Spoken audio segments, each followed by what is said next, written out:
Ever watch a movie only to realize that you remember the scene completely differently? Yep, that's a false memory. False memories are basically memories that have been distorted or even completely made up. It's like the brain is playing tricks on you. Take priming, for example. If someone asks you, what color jacket was the girl wearing? You're probably going to imagine and remember a jacket, even if she was just wearing a shirt. Just one word change can make a huge difference. Crazy, right? Another sneaky trick of the mind is unconscious transference. This happens when you see someone somewhere, and then later your brain mistakenly associates them with a completely different event. It's like your brain is saying, wait, I know that guy. He must have been a criminal, even though you're actually mixing up two separate memories.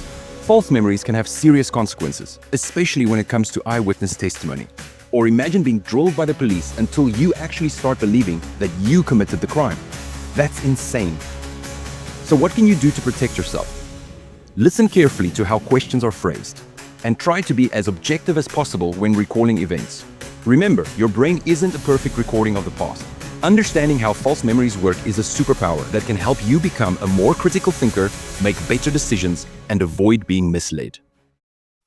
To learn more about false memories, go to the Tools for Teens platform, where you will find fun and interesting content on this topic. We'll see you there.